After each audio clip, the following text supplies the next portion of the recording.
gamers, today we got some new changes to test, and the changes we're going to be checking out is the Rus Changes. This is the one that's probably going to take me perhaps the most time, even though there's not many changes, and it's because of the Rus bounty system.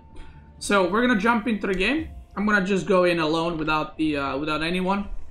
So these are the changes. Kremlin militia updated to no longer have 65-second lifetime. And the moment I saw this, I suspected something might be interesting here. And Corvinus later confirmed it to me that it is possible. So your militia will drain its HP to 1, but then you can heal them back up, which is the first thing I thought of when I saw this. So yeah, you can have militia units forever until they die from units. So I'll show you this in a second. Golden Gate ticket generation is down from 60 to 50 seconds, so this is a buff, and it now has a timer to show for that, which is very nice. In a jiffy. Let me build a couple of houses here.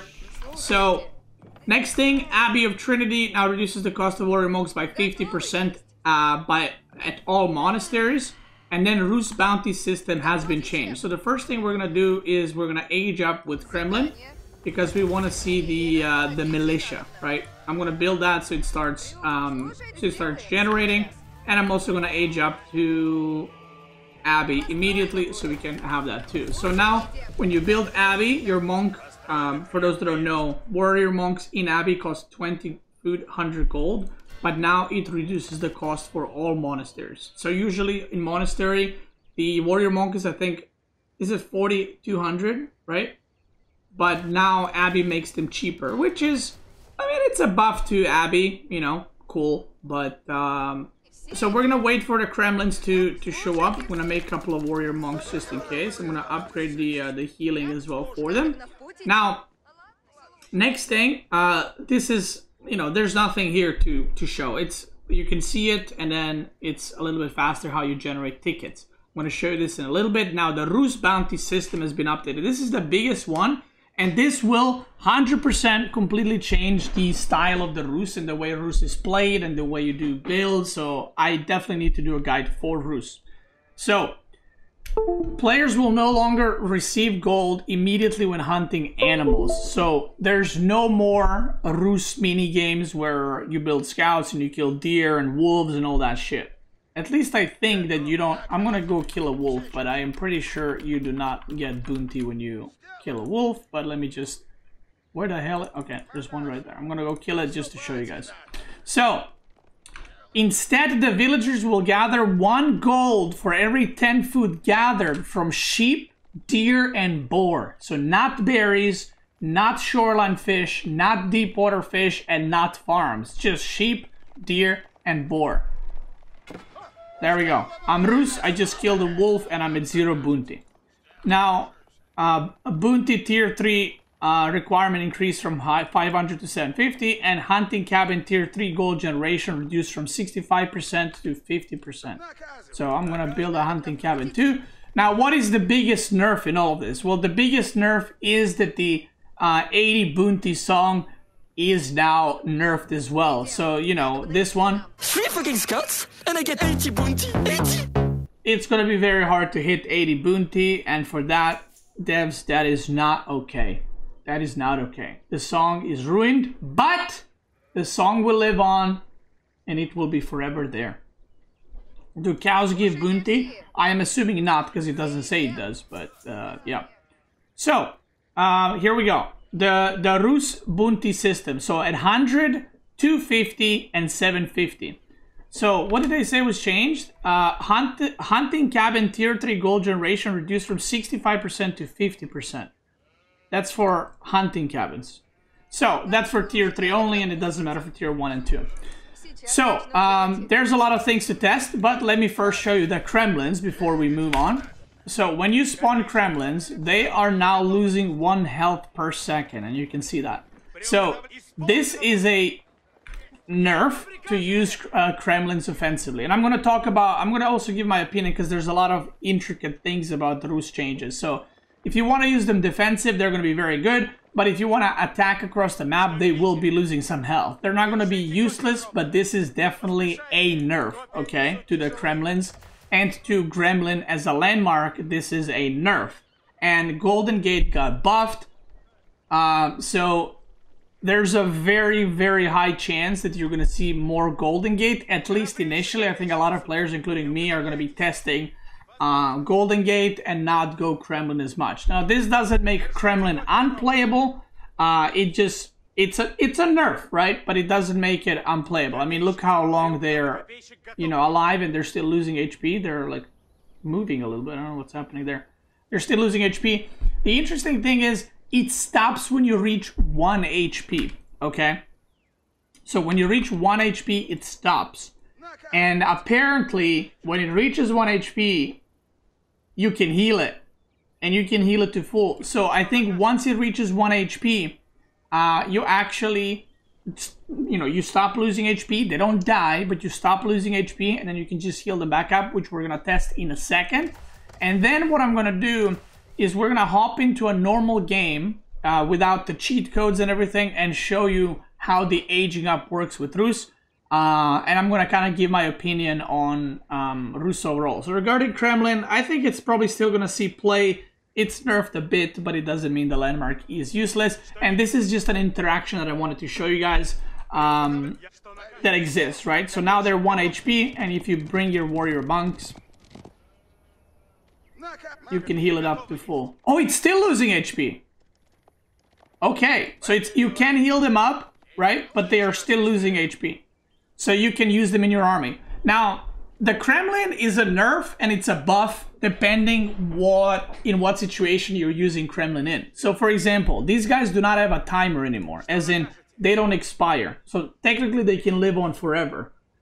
So before they were lasting for I think 60 seconds, 70 seconds, and then they just die. Now they last forever, but they bleed HP. So for offensive play, like if you want to pull gremlins and try to do some kind of timing in feudal, they are going to be losing health. So let's say this is feudal and I'm running to attack my opponent right here, right? Before, when you arrive, you would have like 20 seconds left, but they're full HP. Now what's going to happen is you're going to arrive and they're probably going to have, instead of, I mean, in feudal, they would have, what, 85 HP? So instead of arriving at 85 HP, they would arrive at 50, right? So in that sense, it's a nerf. But in some other ways, it's like if you use them in castle and if you have some warrior monks, you can kind of keep them alive. But you can also move them around and harass and whatever. But then again, if they are alive for another 30 seconds, they're going to be in 1 HP. So how much can you really harass, right? And another thing is, if you have an army and you have 2-3 warrior monks, do you really want your warrior monks to heal militia instead of healing knights, right? So some people will be like, oh, they don't expire ever. I mean, yeah, but it's not that massive. And remember, these guys take supply. If these guys didn't take supply, I think this would be straight up OP, because you could summon like 100 of them, right? And then you can just heal them forever. But they take supply, so you're not going to be able to make them in Imperial, then heal them up and be like, I have a massive army. And they also cost food to make and healers to keep alive. So it's just, I just wanted to show you guys interaction and not necessarily be like, this is OP or this sucks. It's different, and that's kind of what's happening with it.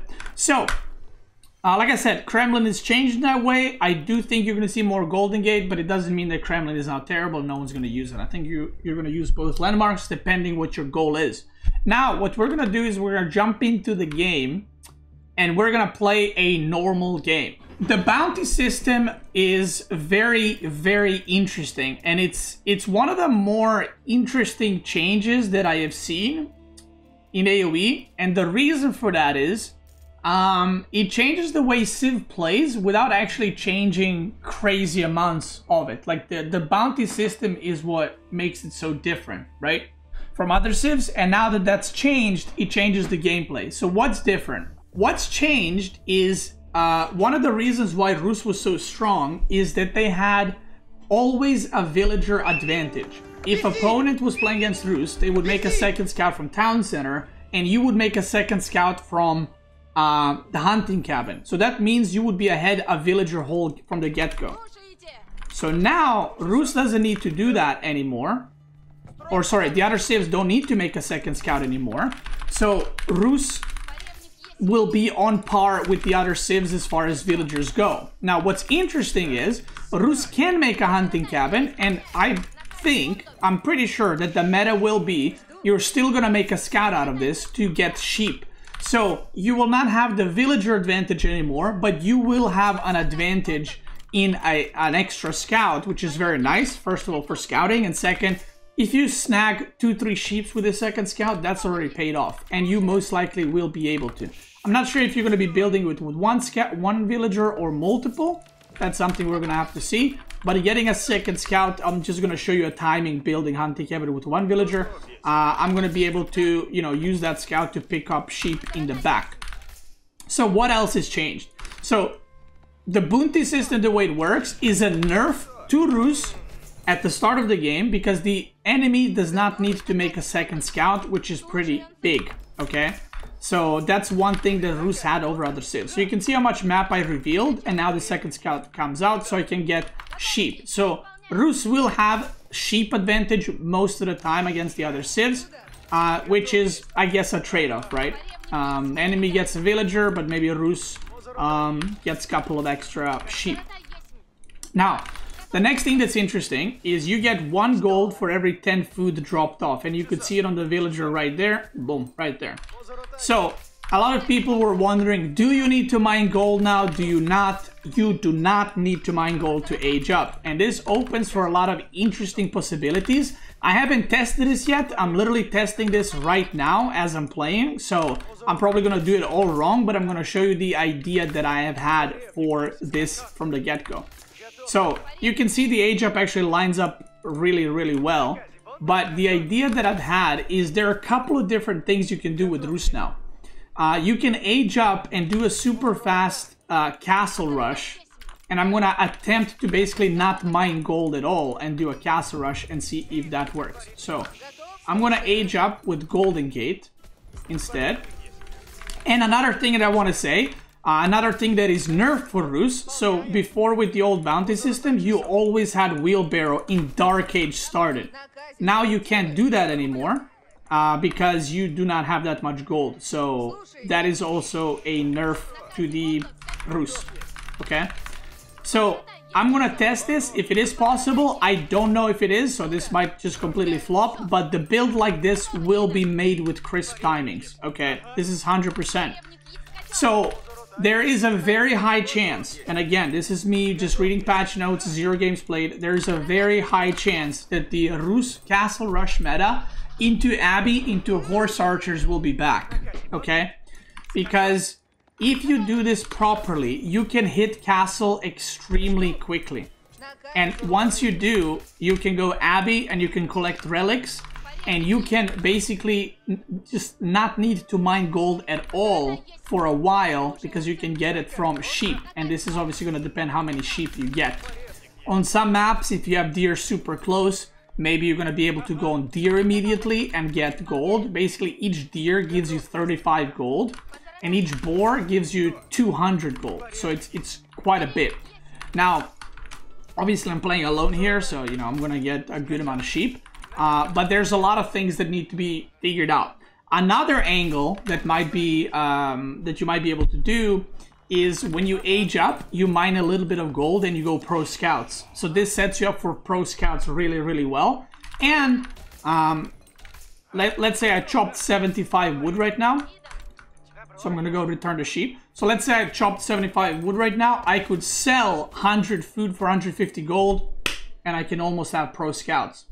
Yeah, hunting cabin still gives you gold. So I can sell food, and now I can start pro scouts. So there's a lot of things that Rus can do now. And if you don't know already, pro scouts have been a lot easier, made a lot easier to use compared to the previous patches. Okay, it's made a lot easier to use, which is great. So at this point, you could have 4 or 5 scouts. You start your pro scouts research, and about 550, I'm assuming, maybe even earlier actually, you can start pro scouting and get food under your town center. So yeah, you can see I'm just trying this out. I haven't tested it, but you're probably gonna need to mine some gold with this. I can get another 150 gold soon. I'm just gonna do this and see how it works out, right? So I'm probably gonna need to mine gold. So what I'm gonna do is do this, sell the food again, and look at that. I'm almost at the age up for castle. So this is one of the builds that will 1,000,000% be a thing with Rus. We just gotta figure out the best way to do it, okay? We gotta figure out, maybe Pro Scouts is actually worth it so you don't have to move out on the map and you don't run out of food. Look at this. Boom. And now we can age up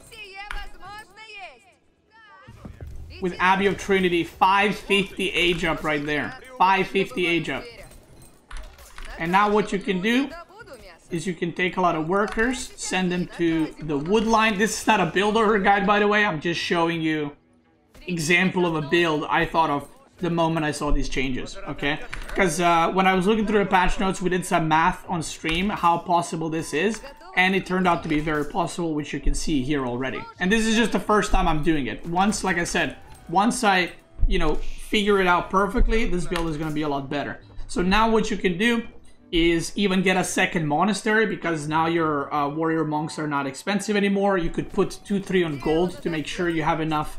I'm gonna do that right now. Actually, I'm gonna put 3 guys in gold, and this is the point where you're gonna start getting relics. You can make archer range, make horse archers, and you can even put like 6 on gold and then buy wood so you can make an archer range. So this is a playstyle for those that don't know.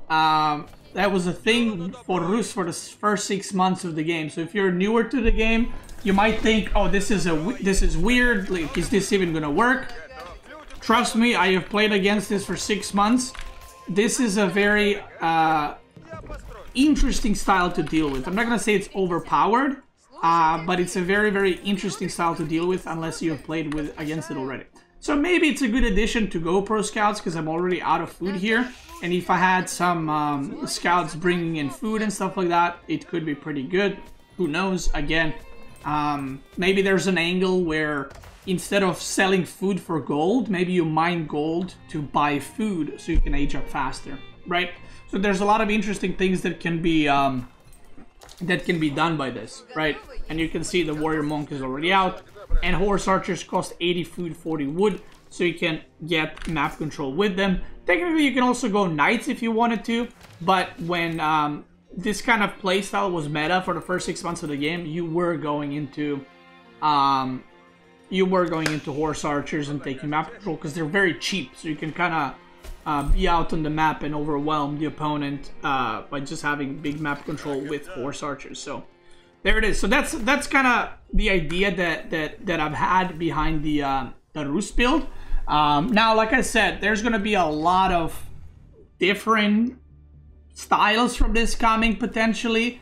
There's a style, potentially, where you age up like you normally do, and then you just continue gathering food for your villagers, go second TC, but then like getting gold from the animals is going to give you enough gold to get your eco upgrades, right?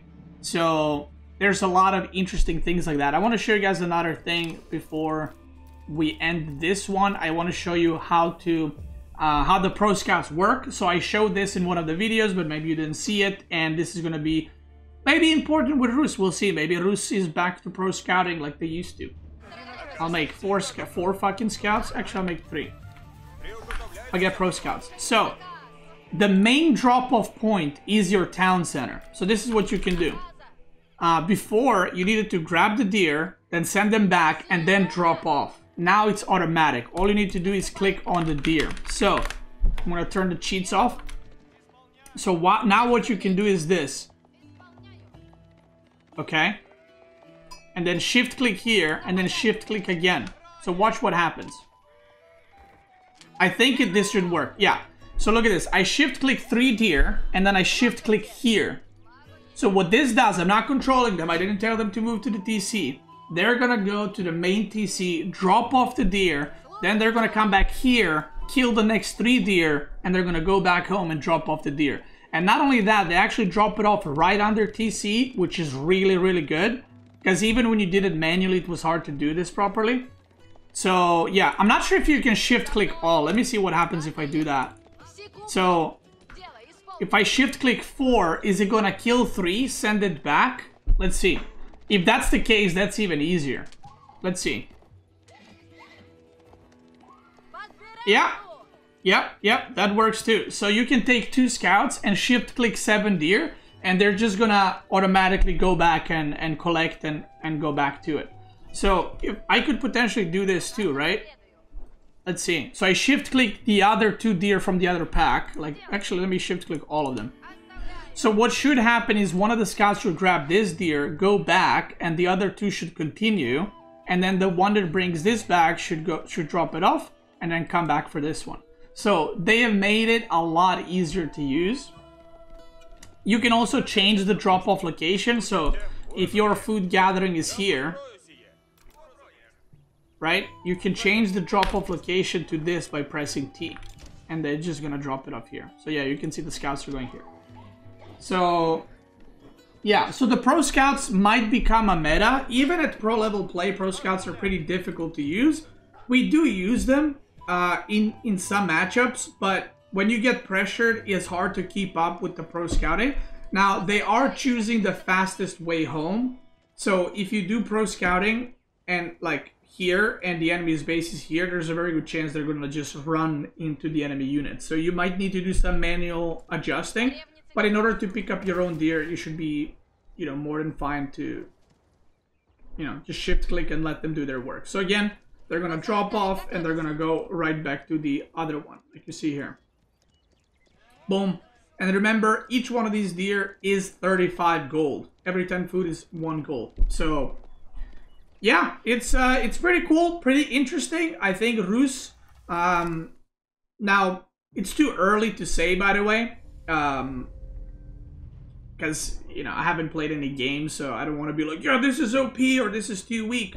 But looking at the situation right now, it's definitely going to be a lot different in my opinion.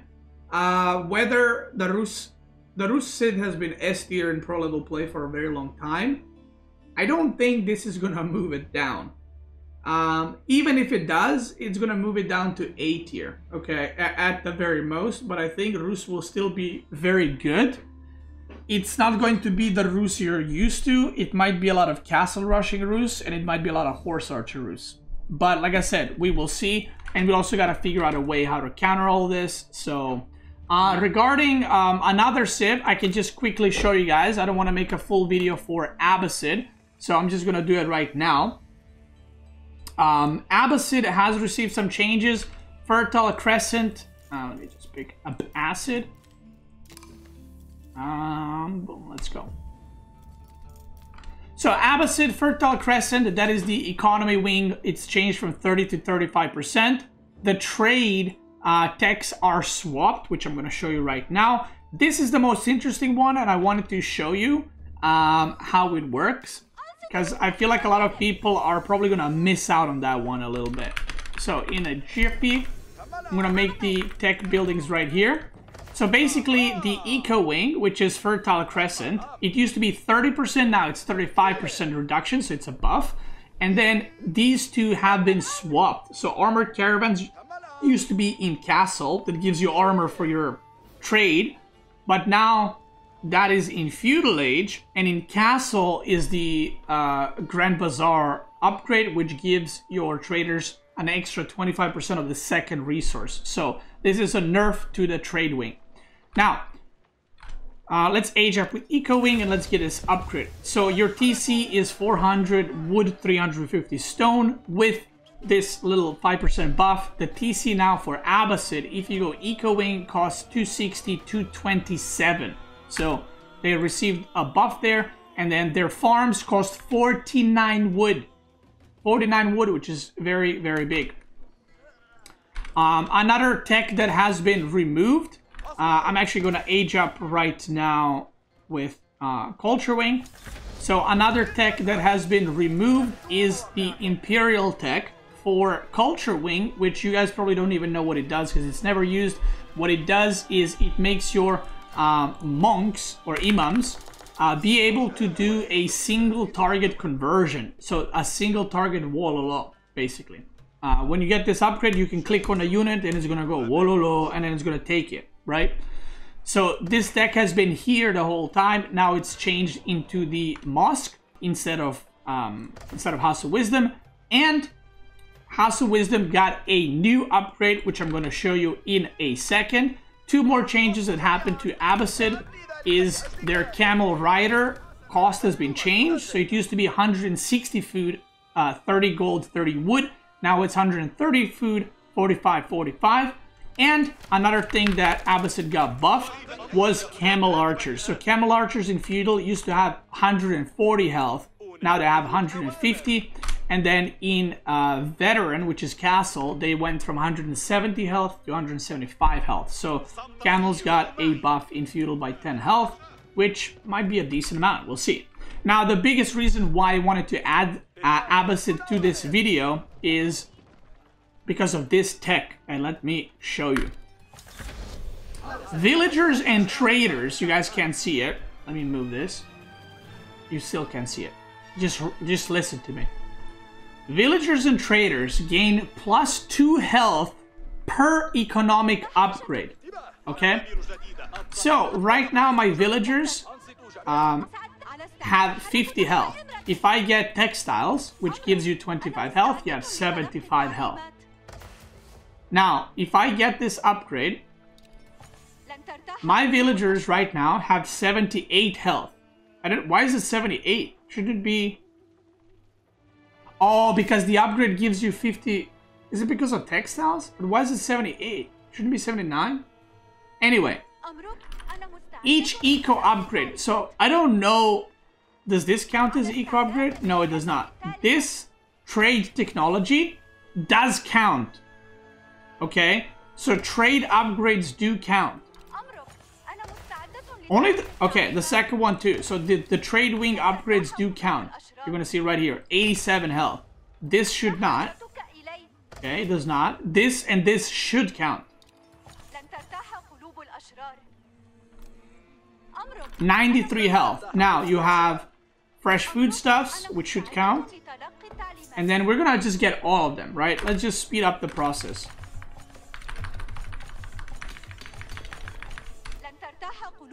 135 health. Now, there's another thing, which is water upgrades. So these, I think, do nothing, right? They don't do anything. These are not eco upgrades. I'm gonna get this just to show you as well. Nothing is gonna affect those. It's all good.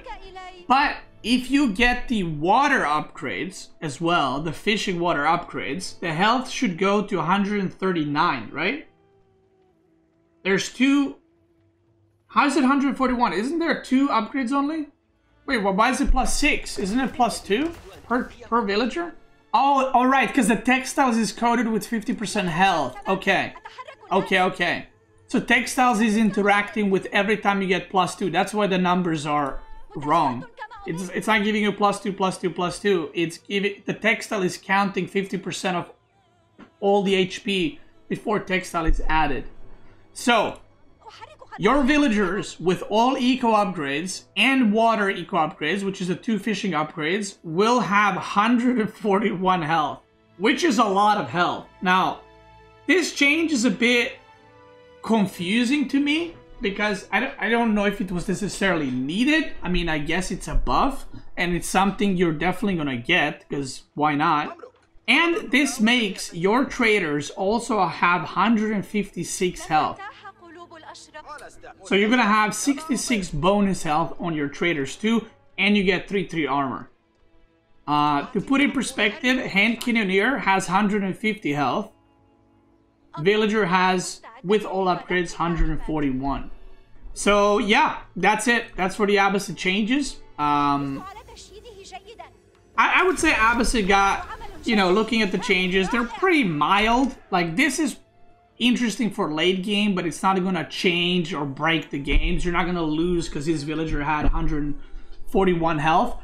But I do want to say this will make an impact for making keeps in Imperial. So sometimes in Imperial, you're making keeps and your villagers are getting picked off. It's going to be a lot harder to stop Abbasid that's trying to force a keep in the middle of the fight. So there's that. It's a buff to traders, I guess, in Imperial to get picked off. Camel Archer's got a small buff. Fertile Crescent got a buff. Fertile Crescent is whatever for the town center reduction. It's more for the farms. The farms getting even cheaper is what matters the most in there. So that's it. Those are all the Rus and Abbasid changes. I will be making, guides for Rus. Probably not going to make a new guide for Abbasid since I don't think any of these changes need guides. You might see like Camel Archer openers maybe to do some poking around and stuff. I thought the Camel Archers cost 160 or 180. They cost 170? Huh?